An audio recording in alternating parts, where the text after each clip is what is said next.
பாஜக மீண்டும் ஆட்சிக்கு வந்தா இந்தியா என்ற கூட்டாட்சி அமைப்பே இருக்காது, ஜனநாயக அமைப்பு முறையே இருக்காது, நாடாளுமன்ற நடைமுறையே இருக்காது, ஏன் மாநிலங்களே இருக்காது. இதை எல்லாரும் உணர்ந்து கொள்ளணும். மாநிலங்களை கார்பரேஷன்களாக ஆக்கிடுவாங்க.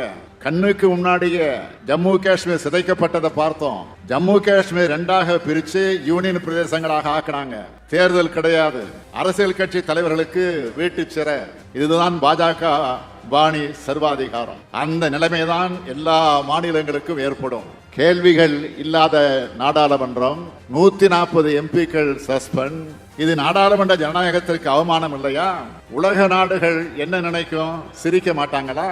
உலகின் பெரிய ஜனநாயக நாடுன்னு சொல்லி இருக்கீங்கள, 1/4 உறுப்பினர்களை சஸ்பெண்ட் செய்கிறது தான் உங்க ஜனநாயகம்னு கேட்க மாட்டாங்களா? நமக்கு முன்னாடி இருக்க நெருக்கடியே நான் உணர்ந்திருக்கிறத விட ரொம்ப மோசமானது.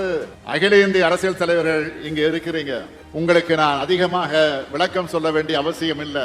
மாநிலத்துக்கு மாநிலம் அரசியல் நிலைமை மாறுபடும். ஆனா நடக்க போறது நாடாளுமன்ற தேர்தல். ஒன்றியத்துல யார் ஆட்சி நடக்கணுங்கிறத மட்டும் மனசுல வச்சு எல்லோரும் செயல்படணும்னு கேட்டுக்கிறேன். பாஜக ஆட்சிக்கு வரக்கூடாதுன்றத ஒற்றை லட்சியம்தான் எல்லோருக்கும் இருக்கணும். பாஜகவுக்கு எதிரான வாக்குகள் எந்த காரணம் கொண்டும் சிதறக்கூடாது. பகைவர்களோடு சேர்த்து துரோகிகளையும் மக்களிடையே அடையாளம் காட்டணும். இந்தியா கூட்டணி அமைத்தார்கள், இந்தியாவில் ஆட்சியை கைப்பற்றினார்கள். இதுதான் வரலாறு இருக்கணும். பாஜகவுக்கு ஏற்பட்டுள்ள பயத்தை இந்தியா கூட்டணி தலைவர்கள் உணர்ந்தாகணும். இதை நாம பயன்படுத்தி ஆகணும். இப்போ கிடைச்சிருக்கக்கூடிய வாய்ப்பை இறுக பற்றிக்கணும்.